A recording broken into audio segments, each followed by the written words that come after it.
머니 크리스마스. 셀프로 상표 등록하실 때 이 프로그램은 절대 쓰지 마세요. 제가 이번에 이 방법으로 셀프로 상표 등록을 해보고 와, 5분밖에 안 걸린단 말이야? 진짜 너무 쉬웠어요. 정말 너무 쉬워서 영상 보시면서 따라만 하시면 5분이면 상표 등록하는 법 끝입니다. 우선 상표 등록을 통해서는 내가 굳이 사용할 일은 없어도 빛깔난 이름으로 상표를 등록 후 타인에게 상표를 팔아서 돈을 버는 방법도 있고, 내가 운영하고 있는 사업체의 이름 혹은 품목의 상표를 받아서 나의 돈을 지키는 방법이 있습니다. 굳이 한 가지 더 꼽아보자면 최근 그립톡 상표 합의금 사건처럼 돈을 벌 수도 있겠네요. 그립톡 사건이 뭔지 모르시는 분들은 네이버에 검색해 보시길 바랍니다. 다시 본론으로 돌아와서 우리가 온라인 및 오프라인에서 사업을 시작할 때 제일 먼저 진행해야 될 일은 바로 상표 등록입니다. 다른 사람이 나의 상호로 나보다 먼저 상표 등록을 신청하게 된다면 상표는 선출원 우선이기 때문에 내가 그 사람보다 창업을 먼저 했어도 상표를 내지 않았다면 아무 소용이 없으며 우리의 사업은 그날로 망하게 됩니다. 따라서 회사 이름, 식당 이름, 블로그, 인스타, 유튜브, 스마트 스토어, 쿠팡, 쇼핑몰, 상호명 및 제품 등 사업을 시작한 상황에서 가장 먼저 해야 될 일은 상표 등록입니다. 상표 등록하는 법은 첫째, 셀프로 하는 방법과 둘째, 변리사에게 맡기는 방법, 크게 이렇게 총 두 가지가 있는데 셀프로 등록하는 방법은 쉽고 싼 대신에 단점이 있는데 우선 보여드리면서 설명드리겠습니다. 자, 그럼 루돌프님들 저랑 같이 따라해 보실게요. 일단 네이버 검색창에 특허로를 검색하신 후 사이트에 접속을 해주세요. 신청 제출 메뉴에서 국내 출원을 눌러보시면 셀프 출원 절차들이 안내되어 있습니다. 우리가 가장 먼저 해야 될 일은 여기 보이시는 출원 신청 사전 절차를 보시게 되면 특허 고객 번호 신청이라는 게 보이실 텐데 이게 뭐냐면 주민번호라고 생각하시면 되고, 우리가 특허를 신청할 때 이 특허 고객 번호가 있어야 특허 신청을 할 수 있습니다. 특허 고객 번호는 출원 신청 사전 절차 누르셔서 발급을 받으시고 인증서 사용 등록을 해주시면 됩니다. 이 부분은 개인정보 등록을 하는 너무 쉬운 부분이다 보니 넘어가도록 하겠습니다. 자, 특허 고객 번호를 받았다는 가정하에 메인 화면으로 돌아오셔서 등록한 공동인증서로 로그인을 해주시면 됩니다. 그 다음 신청 제출 메뉴에서 국내 출원을 눌러주신 후에 전자출원 SW 설치는 넘어가 주시고 명세서 서식 작성을 눌러주시면 됩니다. 유튜브에 상표 등록 방법 검색해 보시면 죄다 지금 화면에 보이는 방식으로 상표 등록하는 법이 나오는데 이 방법으로 하시면 진짜 머리 깨집니다. 못해요. 자, 그 다음으로는 웹 작성 제출 버튼을 눌러주시고요. 웹 작성 페이지에서 상표 탭 클릭, 출원 절차 서류 누르시고 상표 등록 출원서를 눌러주시면 이제 본격적인 상표 출원 서류를 작성하시게 됩니다. 웹 작성의 경우는 출원인 정보는 미리 입력된 상태로 나올 거고 법정 대리인, 대리인 이 체크박스는 저희는 셀프로 하기 때문에 넘어가시면 됩니다. 참조 번호는 같은 사람이 같은 날 여러 개 상표를 출원하는 경우 구분하기 위한 것인데 저희는 실습을 하고 있는 과정이기에 따로 체크는 하지 않겠습니다. 이제 상표 등록에서 가장 중요한 단계입니다. 등록 대상 추가 버튼을 눌러주세요. 셀프 상표 등록 실습 예시로 저는 전자책을 판매하는 사이트 이름에 사용할 상표를 등록한다고 가정을 해보겠습니다. 상품류는 41유로 지정한 후 유사군 코드를 선택하신 후에 내 사업과 관련이 있는 지정 상품들을 추가하신 후 적용까지 눌러주시면 됩니다. 저는 유사군 코드를 이걸로 선택하고 실습이기 때문에 지정 상품은 상품 세목 전체를 선택하겠습니다.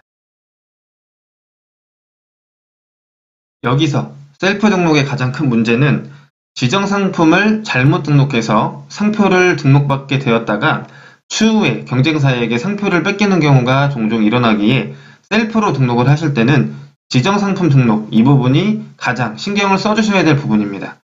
저는 혹시라도 지정상품 등록을 잘못해서 나중에 경쟁사에게 상표를 뺏길 수도 있다는 생각에 셀프 등록은 하지 않고 변리사님께 의뢰를 하고 있습니다. 다시 본론으로 돌아와서 지정상품의 경우는 10개가 넘게 되면 추가 비용이 발생되니 이 점도 꼭 참고해 주시길 바랍니다.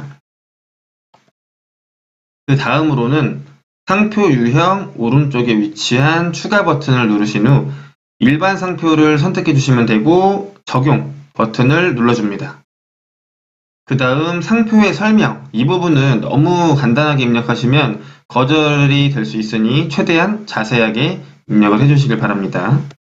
이제 마지막으로 상표 출원 수수료 금액이 나오게 되며 금액을 확인하신 후 상표 견본을 추가해 주셔야 되는데 이것도 정말 쉬운 게 여기 보시면 문자를 입력하여 견본 이미지로 변환 보이시죠? 이 버튼만 눌러주시면 끝입니다. 버튼을 눌러주신 후 원하는 상표 이름을 입력하시고 변환을 눌러주시면 미리 보기에 이렇게 이미지로 변환이 되어서 나오게 됩니다. 다만 문자와 도형이 같이 들어간 상표로 출연하시려는 분들은 포토샵 혹은 미리 캔버스 등으로 작업 후 파일 첨부를 해주시면 됩니다. 이제 마지막으로 작성 완료 및 서명을 눌러주시고 잘못 기입된 정보가 없는지 확인하신 뒤 온라인 제출 버튼을 누르시면 출원 신청 완료입니다. 출원 수수료는 다음 날까지 납부를 하셔야 되고 제출 결과 조회를 누르시면 출원서를 확인하실 수 있습니다. 스크롤 사이트 메인으로 오시면 이렇게 출원 심사 한 건이라고 보이시면 제대로 신청을 하신 겁니다.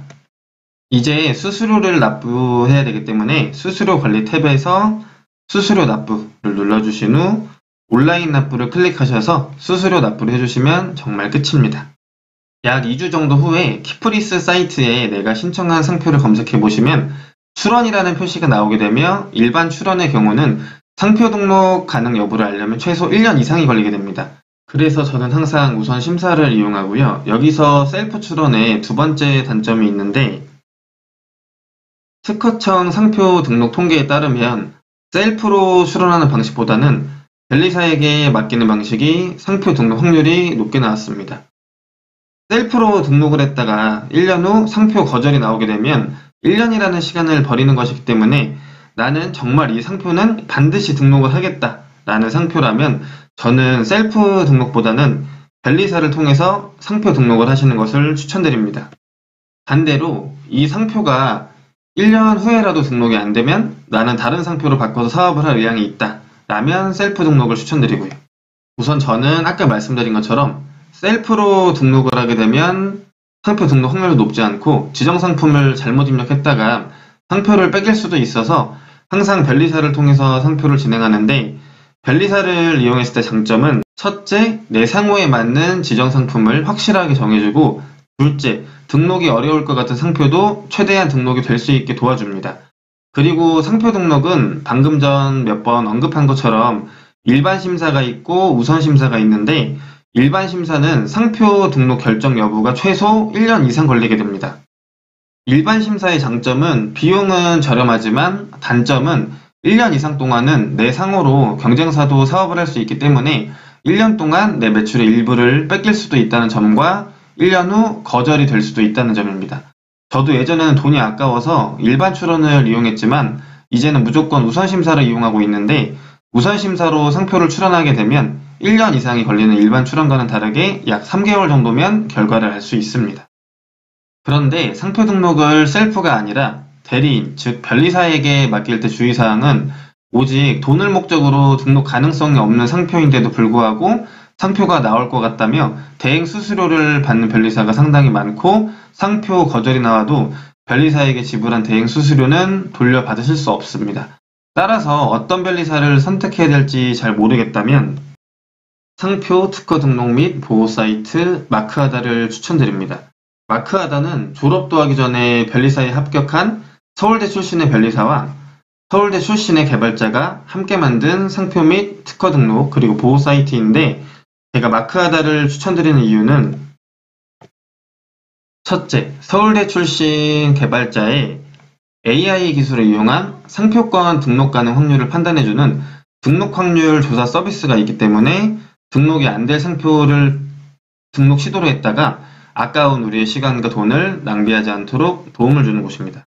둘째, 우리의 상표가 등록됐어도 그럼에도 불구하고 상표 도용을 하는 업체가 반드시 나타나게 됩니다.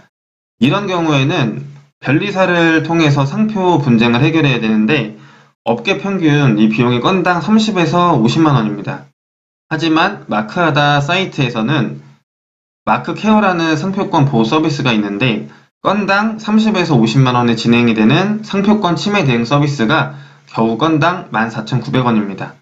상표는 등록한다고 끝이 아니라 지키는 것까지가 목표이기에 상표 침해를 당하기 전에 마크케어 가입은 필수입니다.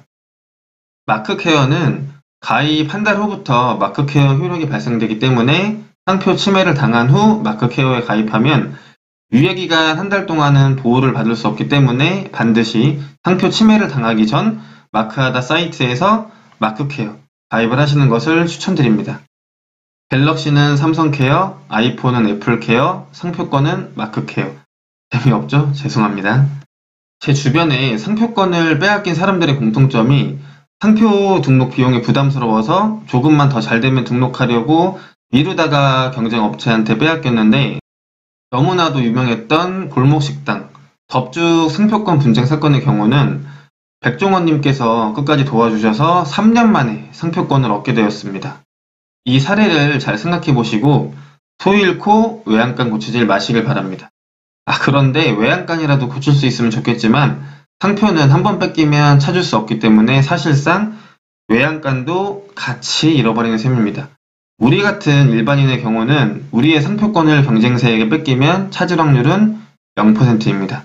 뺏기면 우리는 그 상표로 사업을 할 수 없습니다. Ho, ho, ho! Merry Christmas.